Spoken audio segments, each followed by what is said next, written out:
En los últimos años, la animación ha tenido mucho éxito en el cine. Películas como La tumba de las luciérnagas, Flow, Pinocho o incluso Persépolis, todas estas son obras cinematográficas no dirigidas a una audiencia infantil y que han sido muy bien valoradas tanto por la crítica como por el público.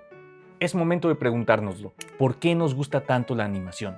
Podríamos creer que le debemos todas estas grandes obras a los avances del siglo XXI, pero en realidad la animación es más vieja de lo que pensamos. Si alguna vez has sentido curiosidad por conocer el verdadero y un tanto turbio origen de la animación, quédate, aquí te lo contamos. Nosotros somos Revés Online y esto es Historia de la Animación.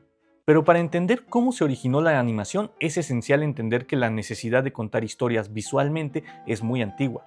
Desde las pinturas rupestres se puede observar cómo los humanos prehistóricos se esforzaban imaginativamente por contar sus aventuras a través de mecanismos visuales. Sin embargo, las pinturas y los dibujos debían utilizar mucha imaginación para darles vida. Y es que ese es el concepto exacto de animación, dar vida. Anima significa alma. Entonces, de cierta forma, se dotaba de alma a las figuras que no la tenían. En Asia, hace más de 2000 años se creó el teatro de sombras, cuando el consejero del emperador Han Hudi creó una forma de ver a la fallecida emperatriz usando sombras para que el gobernante no se sintiera tan triste. O por lo menos eso es lo que cuenta la leyenda. El teatro de sombras consiste en proyectar las siluetas en una pantalla translúcida. Para esto se usan figuras planas hechas con papel, cuero o con metal. Y si lo acompañas de música, tienes una narrativa visual muy entretenida. Y es que para nosotros esto parece muy sencillo, pero imagínate vivir en aquellas épocas. Estaríamos muy sorprendidos, ¿no? Pues en el siglo XVII, la quijada se les cayó de la sorpresa cuando Anastasius Kircher creó la linterna mágica, un dispositivo que básicamente utilizaba la mecánica de la cámara oscura, o sea, un lugar cerrado con un horizonte a la luz. De esa forma, por la pared opuesta se observaba una imagen proyectada, pero boca abajo. Este fenómeno ya lo había observado Aristóteles en un eclipse 4 siglos antes de nuestra era. Y hasta Leonardo da Vinci comparó el funcionamiento de esta cámara con el del ojo humano. Durante el Renacimiento, un tal Geroldano sugirió agregar un cristal biconvexo, o sea, con 2 panzas, y con eso se corregiría la distorsión y se aumentaba el brillo. Entonces, Anastasio pensó, ¿y si le agregamos más lentes? ¿Y si lo echamos a correr?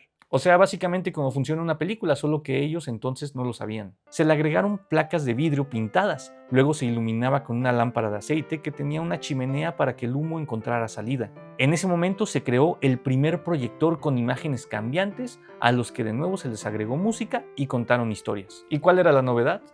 Pues el color.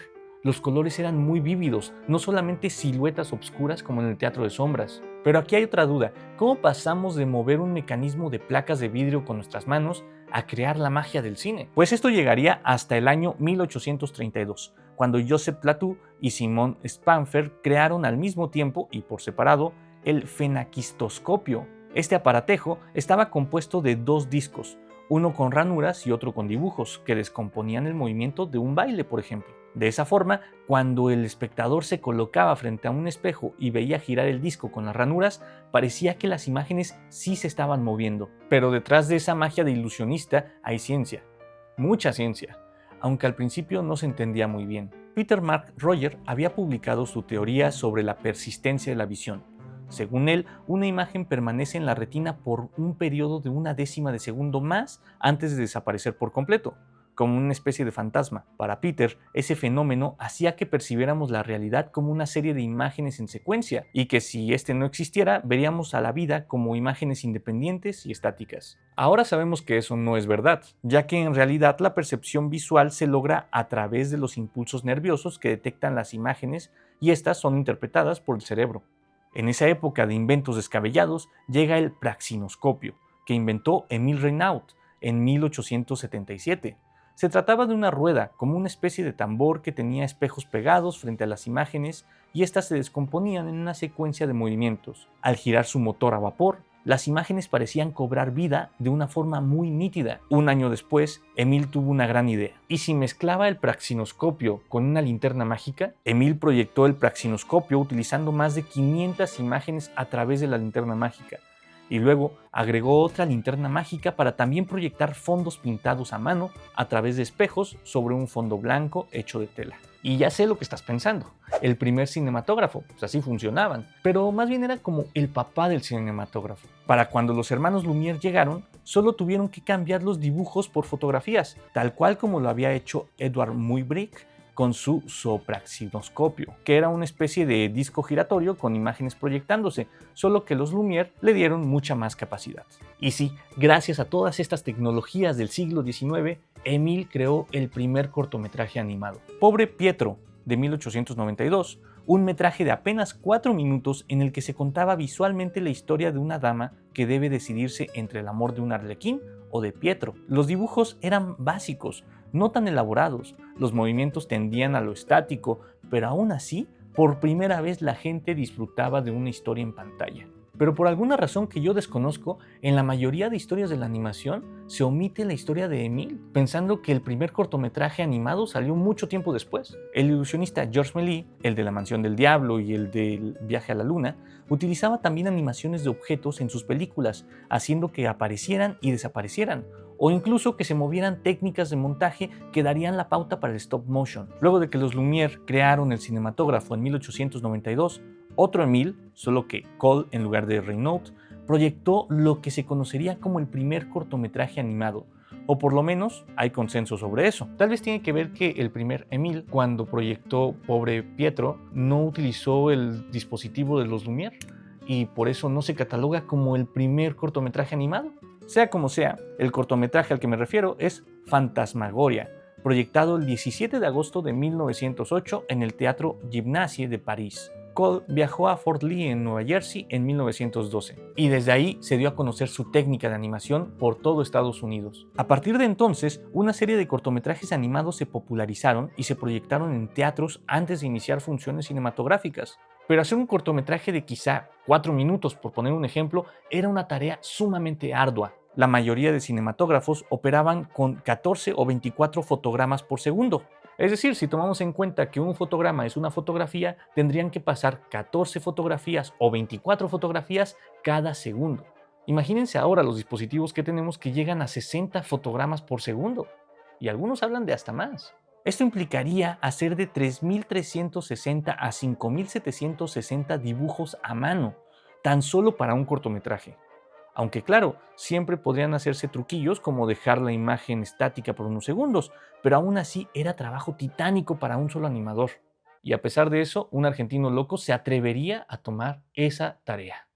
Viajemos a Argentina en 1916, cuando el productor de cine Federico Valle contrató al dibujante de periódicos Quirino Cristiani con la intención de animar una pequeña viñeta para una sección del noticiero creado por Valle. Quirino, que no sabía cómo hacer que cobraran vida las caricaturas, se puso a ver cortometrajes de Cole y aprendió la técnica dando un resultado memorable en la historia de Argentina: la intervención a la provincia de Buenos Aires. Un pequeño corto animado que no se había visto antes en Argentina, lo que generó un éxito arrasador. Tras ese primer éxito, Quirino y Valle se sentaron a platicar sobre la posibilidad de hacer un largometraje. La idea estaba sobre la mesa: una parodia del recién electo presidente Hipólito Yrigoyen, conocido por dar discursos largos y populistas como nadie más. Para la encrucijada, Valle contrató al escritor Alfonso de la Ferrere para escribir el guión, pero Cristiani le explicó la complicada tarea que representa crear tantos dibujos para una película. Por esa razón, Valle contrató al arquitecto Andrés Ducaut, quien hizo maquetas tridimensionales, y de esa forma lograron evitar crear fondos. Pero también contrató a Diógenes Taborda, quien hizo los primeros diseños que serían animados. Con el equipo reunido, iniciaron la tarea más importante en la historia de la animación: crear un largometraje que estuviera al nivel del live action, o incluso que lo superara. De esa empresa surgió El Apóstol en 1917, con una cantidad de 58.000 fotogramas creados en menos de un año por tan solo 2 animadores. La historia es así: el presidente Hipólito Yrigoyen tiene un sueño en donde asciende al Olimpo con vestimenta de apóstol. Al llegar, habla con los dioses sobre las hazañas y pecados de los argentinos porteños y de cómo se burlan de él y lo ridiculizan, así como de cada programa político que se crea. De pronto, aparecen algunos congresistas y expresan su postura. El presidente observa con los dioses el nivel de caos en la capital, así como la situación financiera del gobierno argentino. Al terminar la discusión, Yrigoyen le pide a Zeus que envíe rayos para limpiar Buenos Aires de la inmoralidad y la corrupción. Zeus accede y los rayos derriban los edificios emblemáticos de la ciudad. Y entonces, Yrigoyen despierta.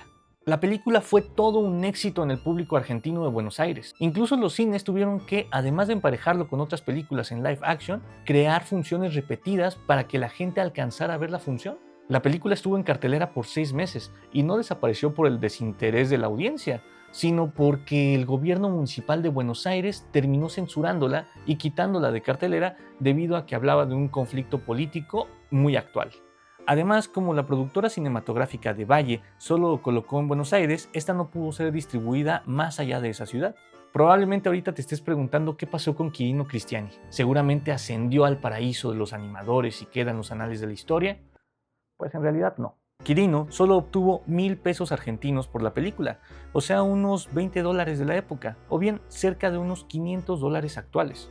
Recibió muy poco crédito por la película y se separó de Valle porque este interfería demasiado con su obra. Aún así, trabajó en otros 2 largometrajes y en varios otros cortometrajes. Por su parte, Valle no volvió a hacer un largometraje en su vida, y debido a un incendio que consumió el estudio cinematográfico, se perdió todo el equipo y las obras, incluyendo la película de El Apóstol. Por eso la primera película animada de la historia se considera Lost Media, ya que nadie más tiene una copia, y los únicos registros que quedan de donde se conoce esta historia son por los periódicos de la época y los descendientes de Quirino Cristiani. En cuanto a la animación 2D, para finales de los años 20 empezó a parecerle aburrida a la mayoría de las audiencias. El hecho de ver montajes sin historia les parecía infantil, y la animación, a pesar de ser un avance tecnológico impresionante, empezó a decaer en la atención del público. Esto, aunado a la Gran Depresión de 1929, provocó que la industria de la animación entrara en una decadencia. Y entonces llegó Mickey Mouse. Pero eso lo veremos en un siguiente video donde hablaremos de la época dorada de la animación estadounidense. Y bien, si te gustó este video, no dudes en darle suscribir y darle like, que eso nos apoya mucho para seguir construyendo estas historias. Y aprovecho para decirte, si tienes información adicional que omití en este video, ponlo en la caja de comentarios, los estaré leyendo.